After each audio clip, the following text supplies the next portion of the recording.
Excelentíssimo senhor presidente da Comissão Especial do Senado Federal, criada com a finalidade de processar a denúncia número 1 de 2016 por crime de responsabilidade. Excelentíssimo senhor relator, senhoras e senhores senadores, quero iniciar minha defesa registrando o meu profundo respeito pelo Senado da República e por todas as senhoras senadoras e todos os senhores senadores.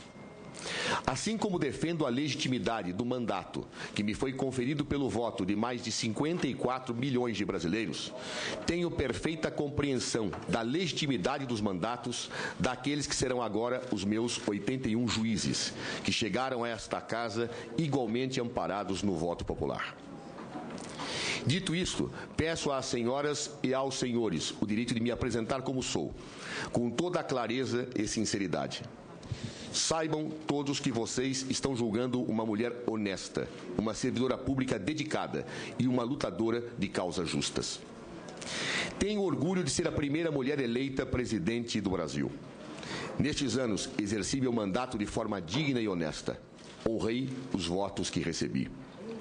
Em nome desses votos, em nome de todo o povo do meu país, vou lutar com todos os instrumentos legais de que disponho para exercer o meu mandato até o fim.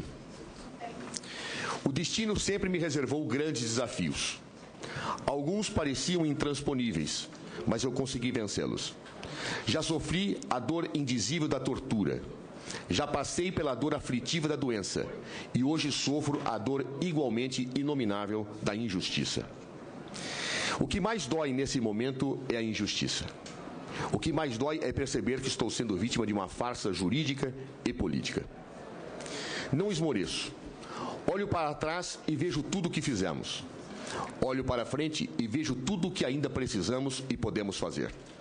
O mais importante é que posso olhar para mim mesma e ver a face de alguém que, marcada pelo tempo, tem forças para defender suas ideias e seus direitos.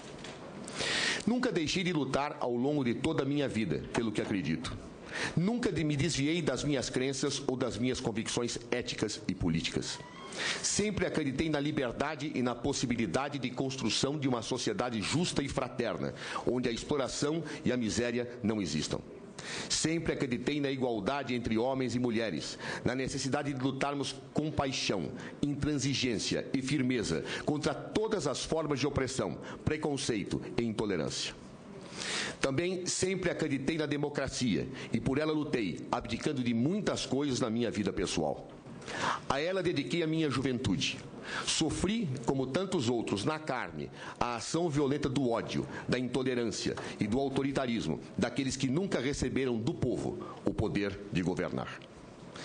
A experiência tem me ensinado que a democracia não é conquista definitiva, da qual se possa descuidar. É construção permanente, constante, a ser aperfeiçoada e protegida das ameaças. Tenho orgulho de continuar ainda hoje servindo a esta mesma democracia pela qual sempre lutei. Agora, com a serenidade e a experiência adquiridas ao longo do tempo, como mulher que tem orgulho de ser mulher e que jamais temerá defender o que entende por correto e justo, pouco importando o preço pessoal que tenha que pagar por isso. Por isso, sigo ainda, como no passado, conclamando a todos os que acreditam na soberania nacional, na democracia, no Estado de Direito e na justiça social, para que jamais esmoreçam ou se afastem dessa luta justa que não admite retrocessos. Independentemente da simpatia ou não pelo governo eleito no final de 2014, essa é uma luta da qual todos os que acreditam honestamente nesses valores não podem transigir, recuar por medo, por comodismo ou pela busca de vantagens pessoais. Os que forem dignos e honrados, se nessa luta capitularem, não deixarão cedo ou tarde de sentir o terrível peso da vergonha ao vislumbrarem seu próprio rosto no espelho da história. Nunca poderão afastar das suas mentes a lembrança dos que morreram e foram torturados, para que pudéssemos ser um país soberano, livre e regido pelo Estado democrático de direito. Não poderão fingir que desconhecem o fato de que muitos tombaram para que pudéssemos dizer o que pensamos, para que pudéssemos escolher pelo voto direto nossos governantes e para que pudéssemos ser sempre julgados, nos termos da nossa Constituição, por órgãos imparciais e justos, após um devido processo legal. A covardia ou a traição a esta causa serão sempre imperdoáveis. Histórica, ética e humanamente imperdoáveis. Na minha vida, os que me conhecem sabem que incorri provavelmente em erros e equívocos de natureza pessoal e política. Errar, por óbvio, é uma decorrência inafastável da vida de qualquer ser humano. Todavia, dentre estes erros, posso afirmar em alto e bom som, jamais se encontrará na minha trajetória de vida a desonestidade, a covardia ou a traição. Jamais desviei um único centavo do patrimônio público para meu enriquecimento pessoal ou de terceiros. Jamais fugi de nenhuma luta, por mais difícil que fosse, por covardia. E jamais traí minhas crenças, minhas convicções ou meus companheiros em horas difíceis. Por isso, se alguém ainda hoje espera de mim o abandono da luta em defesa do mandato presidencial que me foi outorgado pelo voto do povo brasileiro, a partir de uma Constituição que estabelece para o nosso país a existência de um Estado democrático de direito, afirmo que comete um ledo engano. Não luto nem lutarei nunca pelo privilégio de continuar sendo presidente da República. Nunca me apeguei à vaidade do exercício dos cargos. Entrei na vida pública por ideais. É fato que, nesses últimos tempos, foram muitas as ofensas, as discriminações, as traições, as mentiras, as farsas, as tentativas de humilhação e as decepções com pessoas que julgava dignas e honestas. Talvez, para alguém, isso possa sugerir que, para meu conforto e sossego, o melhor seria o abdicar da luta, buscar refúgio na minha consciência tranquila, relegando para historiadores futuros e honestos o dever de resgatar a verdade dos fatos. Deixar a eles a denúncia das ações antidemocráticas e antipopulares que motivam este infundado processo de impeachment. Aprendi, porém, que quando se está do lado certo da história e se impunha uma bandeira justa, nunca se deve renunciar a uma boa luta, por mais difícil que ela seja. Como já se disse poeticamente, também dá fruto doce à adversidade.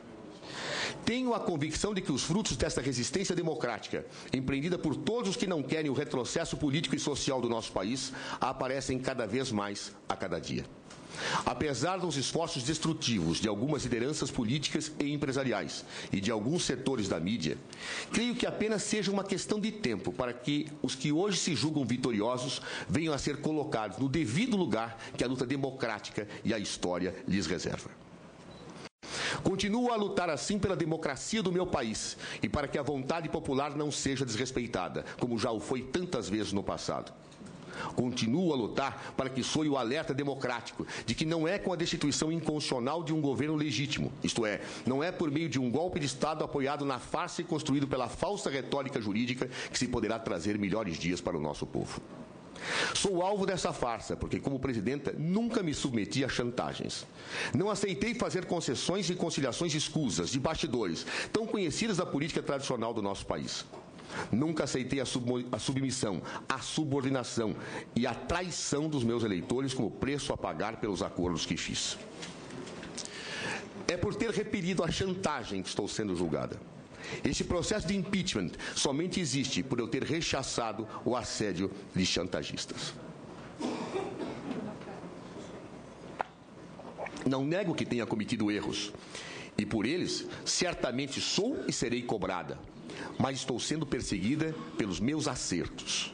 Estou sendo julgada injustamente por ter feito o que a lei me autorizava a fazer.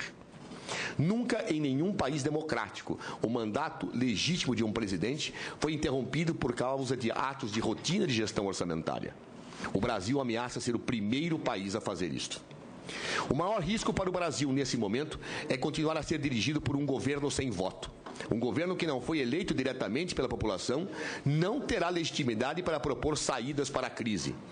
Um governo sem respaldo popular não resolverá a crise, porque será sempre ele próprio a crise. Um governo sem voto simboliza o restabelecimento da eleição indireta, contra a qual o nosso povo lutou por muitos e muitos anos. Um governo sem voto não será respeitado e se tornará mais do que um entrave às soluções, a própria causa do impasse.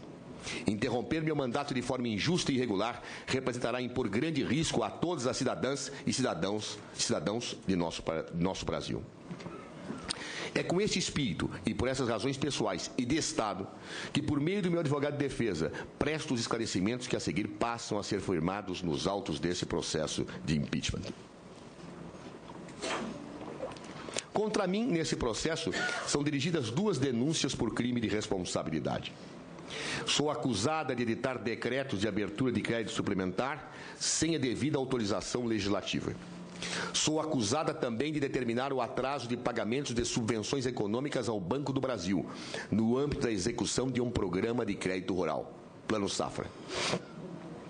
Conforme revelam todas as alegações produzidas pela minha defesa e as demais provas fartamente produzidas ao longo desse processo, essas denúncias são manifestamente improcedentes. Não pratiquei nenhum crime de responsabilidade que pudesse legitimar o meu afastamento ou a cassação do meu mandato de Presidenta da República. Diz a nossa Constituição, no seu artigo 85, que são crimes de responsabilidade os atos do Presidente da República que atentem contra a Constituição Federal.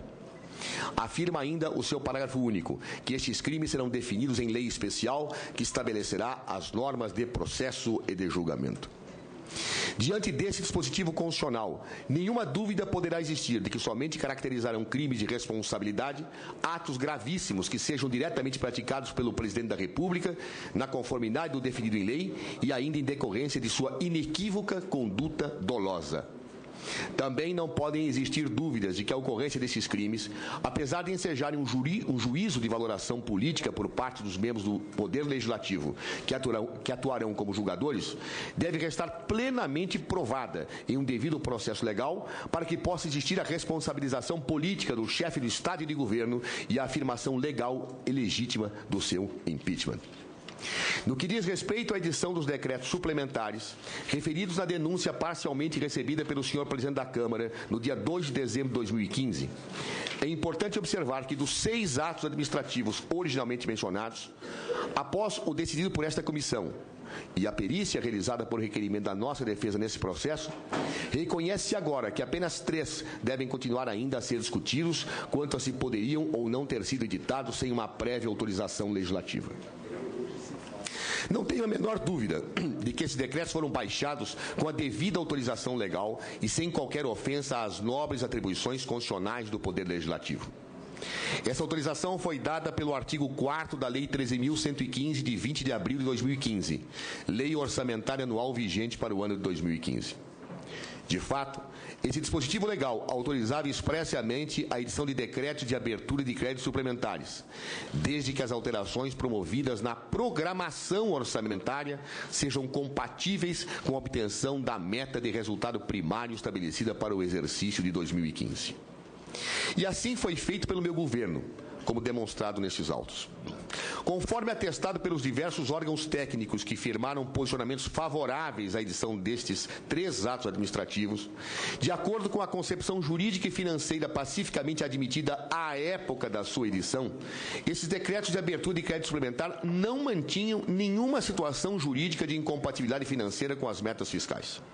Deveras, de acordo com o que sempre se entendeu desde a entrada em vigor da Lei de Responsabilidade Fiscal, Lei Complementar número 101, de 4 de maio de 2000, nenhum desrespeito às metas fiscais haveria na edição de simples decretos de suplementação de crédito que adotassem como fontes o excesso de arrecadação de receitas próprias ou o superávit financeiro aprovado no balanço patrimonial do exercício 2014, desde que houvesse, por meio de outros atos administrativos, decretos, um contingenciamento que impedisse um gasto a maior por força desta modificação orçamentária. Não é difícil entender-se esta interpretação pacificamente dada pelos órgãos técnicos, durante muitos anos, aos dispositivos normativos das diferentes leis orçamentárias que foram aprovadas após a entrada em vigor da Lei de Responsabilidade Fiscal.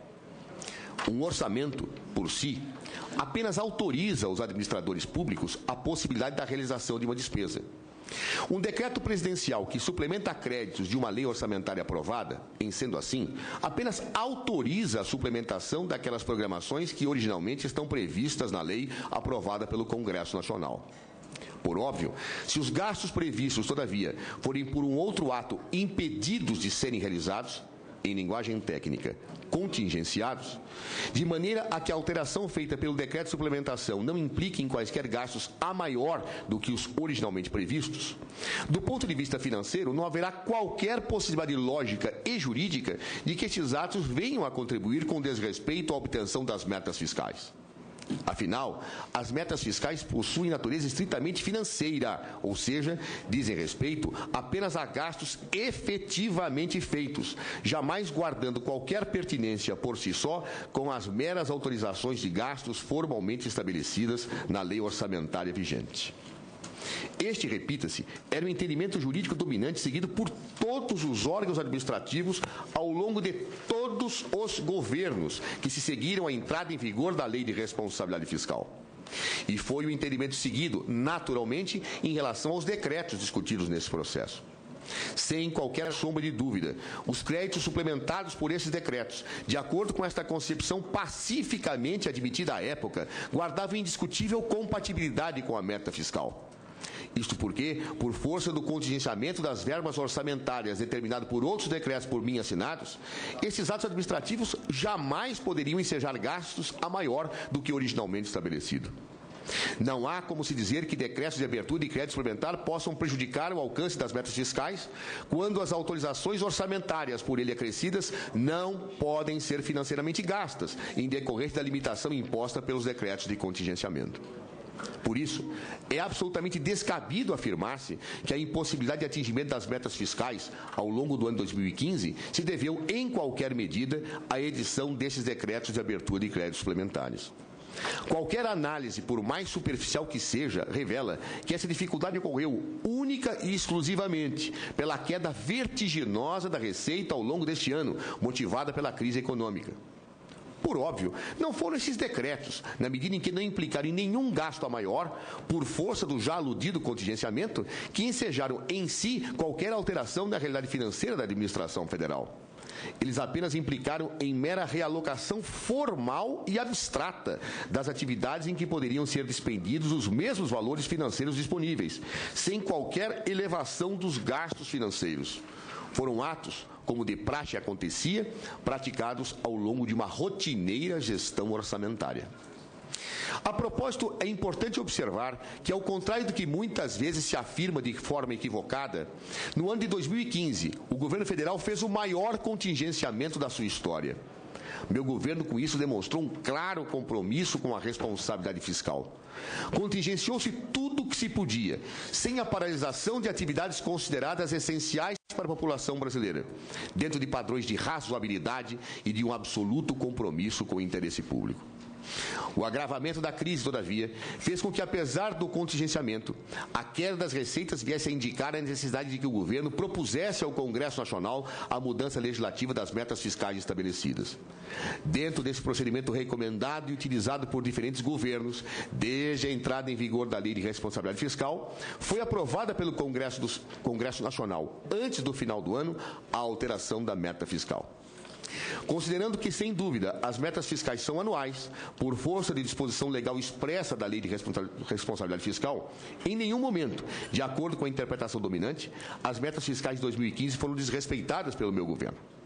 Tenho, assim como sempre também o tiveram os órgãos técnicos da Advocacia Geral da União, como inadmissível que se pretenda que as metas sejam tidas como respeitadas ou não antes do período anual para o qual foram estabelecidas. O fato da Lei de Responsabilidade Fiscal obrigar saudavelmente a expedição de relatórios periódicos ao longo do exercício orçamentário em nada altera essa realidade. Trata-se de uma mera providência para que o administrador, ao constatar que as metas ao final do ano possam vir a não ser atingidas, tome as providências necessárias ao seu alcance ou providencie, se for o caso, a sua alteração legislativa. Foi o que foi feito pelo meu governo. Ora, assim se vê, com absoluta clareza, que os decretos de abertura de crédito suplementar em nada feriram a lei orçamentária, a lei de diretrizes orçamentárias ou a lei de responsabilidade fiscal. Foram atos praticados em total consonância com a autorização legislativa conferida ao Executivo, nos termos do artigo 4º da Lei Orçamentária do ano 2015, de acordo com a interpretação vigente na época. Solicitados por diferentes unidades governamentais e de outros poderes, sem qualquer ingerência da Presidência da República, foram estes atos administrativos analisados por diferentes órgãos técnicos e jurídicos. E após detida análise em procedimento técnico parametrizado, foram por mim assinados e expedidos, como foram sempre, os simples atos próprios de uma rotina administrativa pré-estabelecida. Observe-se ainda que esses decretos não foram editados para atender a necessidades injustificadas ou desconformes ao interesse público. Muito pelo contrário, visaram atender necessidades relevantes de importantes órgãos da administração federal, tais como a Polícia Federal, as universidades federais e outros poderes, como a Justiça do Trabalho. Não tivessem sido eles por mim editados, as atividades ordinárias desses órgãos e a sua própria eficiência funcional poderiam restar seriamente comprometidas. Sendo assim, se era possível, de acordo com o entendimento dominante, que fossem baixados decretos que determinassem a abertura de créditos suplementares, não havia razão lógica alguma para que se viesse a sobrecarregar o Poder Legislativo com o envio de projetos de lei que apenas levariam à autorização do que se entendia já estava legalmente autorizado a ser efetuado por simples atos administrativos. Além disso, devemos considerar que as próprias delongas naturais do processo legislativo haveriam de propiciar, no caso de envio de projetos de lei, questões administrativas difíceis de serem superadas pela demora da abertura desses créditos suplementares em favor dos órgãos e dos poderes que os haviam solicitado. Justamente por esse entendimento, anualmente, é feita uma avaliação pelo Poder Legislativo para definir os incisos que constarão do artigo 4º da Lei Orçamentária e que conferirão ao Presidente da República prerrogativas para maior celeridade na abertura de créditos suplementares durante a execução desta lei. Cumpre observar, contudo, que o Tribunal de Contas da União, modificando claramente o seu posicionamento anterior, veio a entender que os decretos que determinavam a abertura de créditos suplementares deveriam guardar formalmente uma pertinência in abstrato com os atendimentos das metas fiscais. Esse entendimento, ao ver dos órgãos técnicos e jurídicos do governo federal e também ao que hoje se sabe de vários juristas, não representa a melhor interpretação ao caput do artigo 4º da Lei Orçamentária de 2015. Se as metas fiscais dizem respeito a uma realidade financeira, parece ser juridicamente pouco razoável que se impeça a edição de simples decretos de suplementação de crédito, quando por força de um efetivo contingenciamento se garante que não haverá nenhum desembolso ao maior das verbas com a sua edição. Ao adotar-se um tal entendimento, se atribui maior morosidade à máquina administrativa e se inibe a boa e rápida gestão de recursos públicos já existentes para o bom exercício de funções públicas relevantes. Altera-se, deste modo, a pretexto de uma melhor interpretação jurídica, aquilo que vinha sendo feito regularmente e com grande razoabilidade desde o ano 2001, com a entrada em vigor da Lei de Responsabilidade Fiscal. Mas os órgãos de controle devem ser respeitados nas suas decisões, mesmo que os administradores e seus órgãos técnicos discordem do entendimento adotado. E assim fez o meu governo.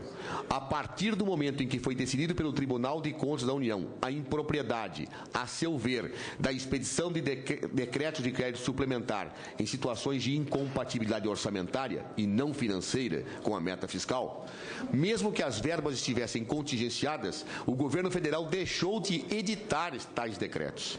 Obedecemos assim fielmente às determinações do órgão de controle. Relevante observar nessa medida que os decretos em discussão nesse processo foram editados anteriormente ao que o Tribunal de Contas da União tivesse tomado qualquer decisão a respeito da matéria.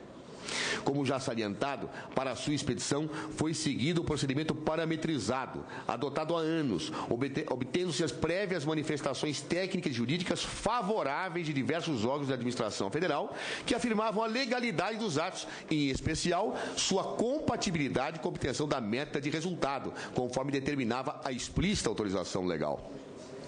Imaginar-se assim, por todo exposto, que a edição de tais decretos implicaram em atos atentatórios à Constituição e em crime de responsabilidade, se apresenta como algo inadmissível, técnica e juridicamente.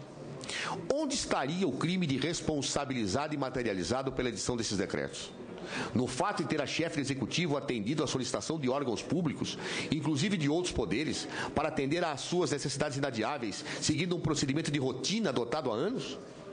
No fato de ter seguido à risca o parecer de vários órgãos técnicos de diferentes ministérios que recomendavam a medida?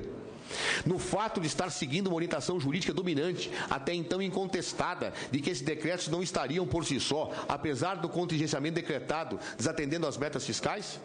No fato de ter baixado decretos que não implicaram, por força do contingenciamento, em nenhum gasto efetivo capaz de atingir mesmo que levemente o atendimento das metas fiscais? No fato de ter supostamente descumprido metas fiscais que vieram a ser alteradas por ato legislativo antes mesmo do momento em que poderiam restar juridicamente feridas? Não há, na edição desses decretos, a menor possibilidade de que se possa configurar juridicamente a ocorrência de qualquer crime de responsabilidade, em conformidade com o que define a legislação brasileira. Afirmo com convicção que a edição desses decretos, de acordo com os órgãos técnicos da administração federal, não houve ilegalidade, nem qualquer desrespeito às metas financeiras estabelecidas, posto que não geraram quaisquer gastos a maior do que o previsto. Não houve, assim, no caso, qualquer comportamento ilícito e grave capaz de configurar um verdadeiro atentado à nossa Constituição. Aliás, mesmo que assim não fosse, tivesse eu editado o decreto sem qualquer amparo do artigo 4º da Lei Orçamentária de 2015, um ponto a mais poderia ser invocado para descaracterizar, de plano, a ocorrência de um crime de responsabilidade na edição desses atos administrativos. Falo da absoluta falta de comportamento doloso na edição desses decretos presidenciais de abertura de crédito suplementar. Como é notório, nos termos da nossa ordem jurídica em vigor, não existe a possibilidade de configuração de um crime de responsabilidade sem a configuração da prática pelo Presidente da República de um ato doloso. Onde está, devemos perguntar, a má-fé, o dolo grave que marcaram a minha conduta no caso da edição desses decretos? Os decretos foram editados com base na interpretação técnica e jurídica dominante, acolhida expressamente e manifestada por todos os órgãos responsáveis pelo exame da matéria. A solicitação de expedição dos decretos atendia a razões comprovadamente de interesse público. Todos os governos anteriores haviam feito a mesma coisa. O Tribunal de Contas da União, outros órgãos de controle ou mesmo o próprio Poder Judiciário nunca antes da edição desses decretos haviam firmado qualquer contrariedade definitiva a esse entendimento. O procedimento que marcou a sua edição é parametrizado, sendo despachado pelo Presidente da República como um verdadeiro ato de rotina.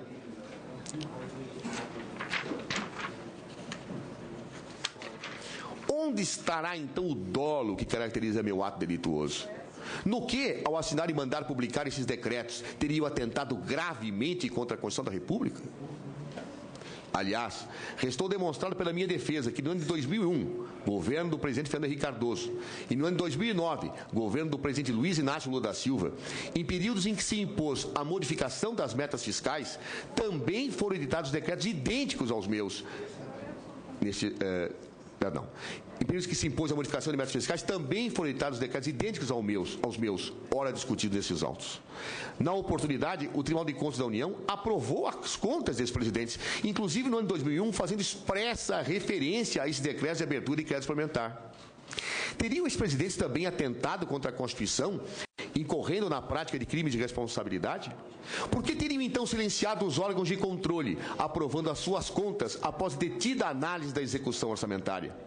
Por que então, exclusivamente no meu governo, que seguia um procedimento e um entendimento acolhido e reproduzido há anos, se deveria qualificar a edição destes decretos de abertura de crédito suplementar como prática de atos ilícitos graves e dolosos? Por que se adota, no caso, diante de atos idênticos praticados por governos diferentes, 2 pesos e 2 medidas? É, portanto, descabida, inaceitável e profundamente injusta a denúncia por crime de responsabilidade que contra mim é dirigida, pelo simples fato de ter editado os rotineiros decretos de abertura de crédito suplementar. Não havia ilicitude, segundo a afirmação expressa dos órgãos técnicos que encaminharam a minha assinatura desses atos. E mesmo que houvesse, por força de ter ocorrido uma interpretação feita a posteriori da sua edição pelo Tribunal de Contas da União, não haveria dolo capaz de configurar um grave atentado à Constituição. A segunda denúncia contra mim dirigida diz respeito ao alegado atraso nos pagamentos, ao longo do ano 2015, das subvenções econômicas devidas ao Banco do Brasil, no âmbito da execução de um programa de crédito, Plano Safra.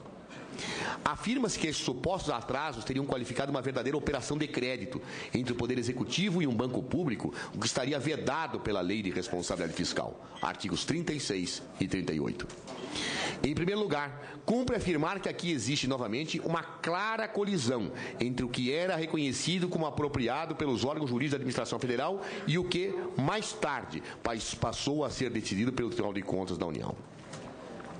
Desde a entrada em vigor da Lei de Responsabilidade Fiscal, nunca se havia sequer cogitado do entendimento de que eventuais atrasos de pagamento em prestações de serviços feitos por bancos públicos em favor do governo federal deveriam ser entendidas juridicamente como operações de crédito ou então como ajustes a estas equiparados. Isso porque não existem, nesses casos, quaisquer transferências de recursos do pretendido credor para o devedor. Não há prazo para o pagamento e nem mesmo um contrato entre o banco e a União.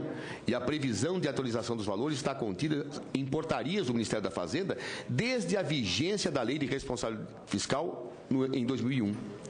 Nestes vínculos, há apenas um mero atraso no pagamento, se houver, o que por si não qualificaria a existência de um contrato de mútuo firmado entre o banco credor e o ente administrativo devedor.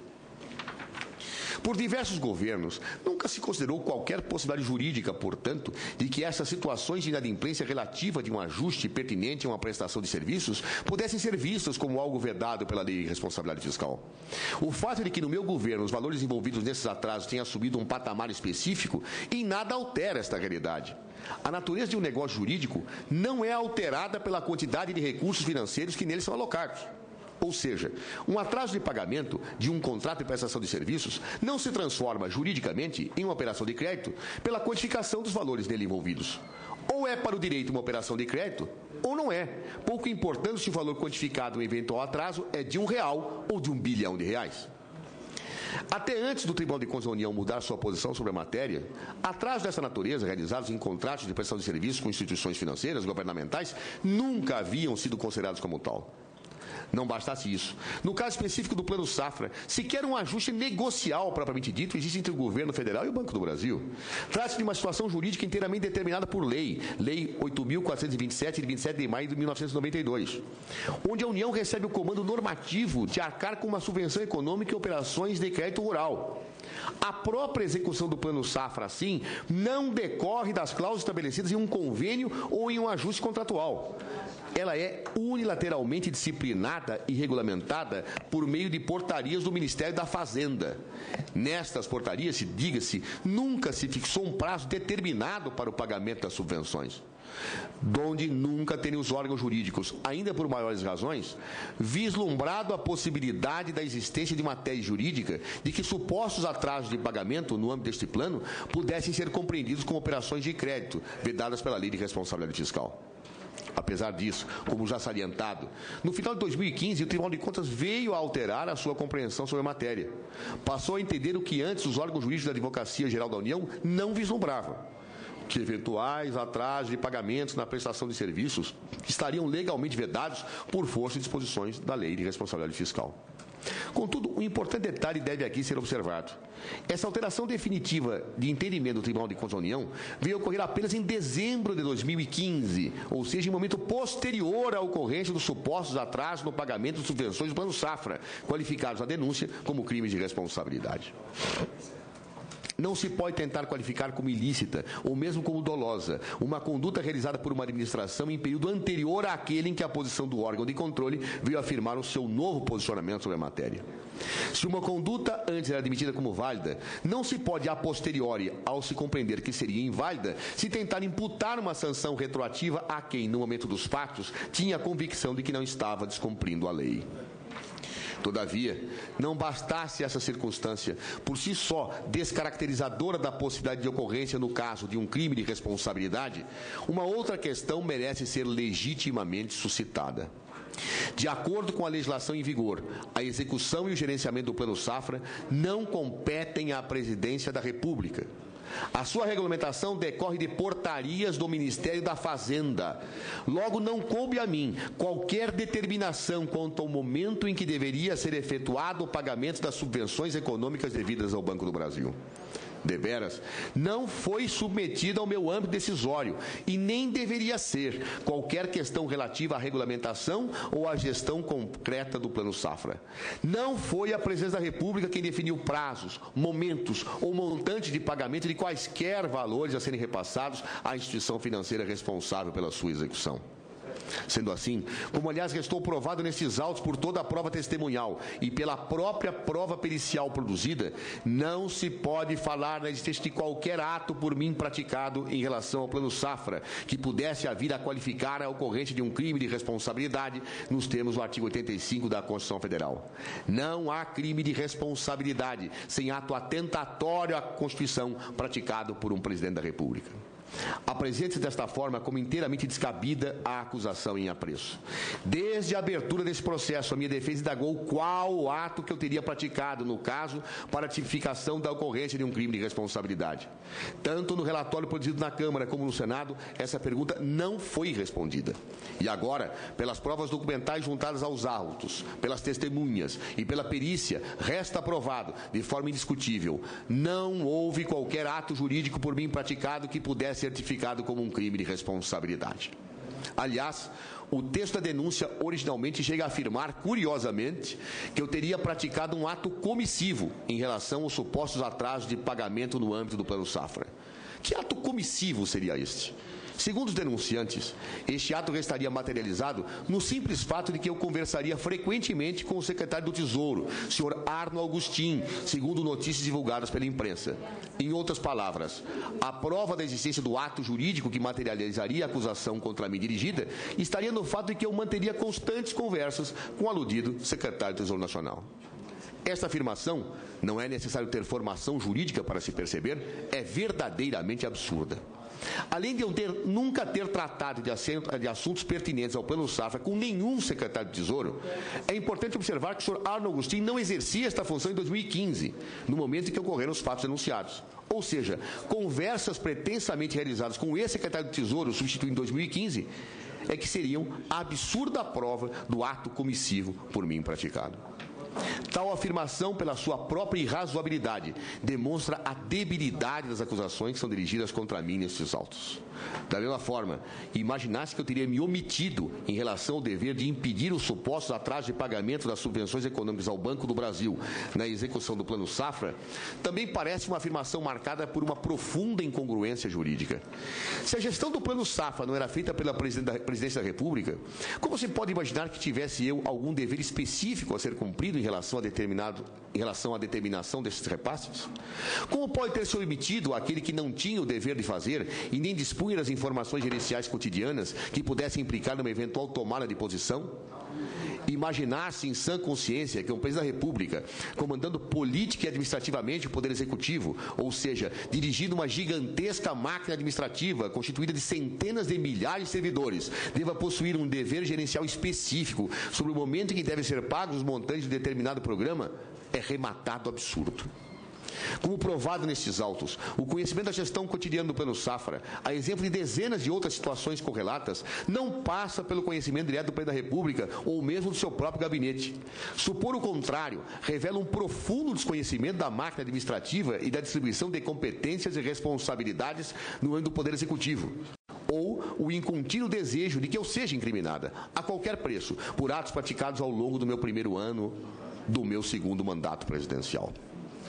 Não há, pois, por quaisquer das vias que se adote, a menor possibilidade de se pretender que possa vir a ser procedente a denúncia de crime e responsabilidade contra mim dirigida em relação a eventuais atrasos no pagamento das subvenções do Plano Safra. Não há ato comissivo ou omissível passível de ser a mim atribuído. Não há responsabilidade presidencial passível de ser configurada no caso. Finalmente, um importante aspecto merece ainda ser abordado neste depoimento.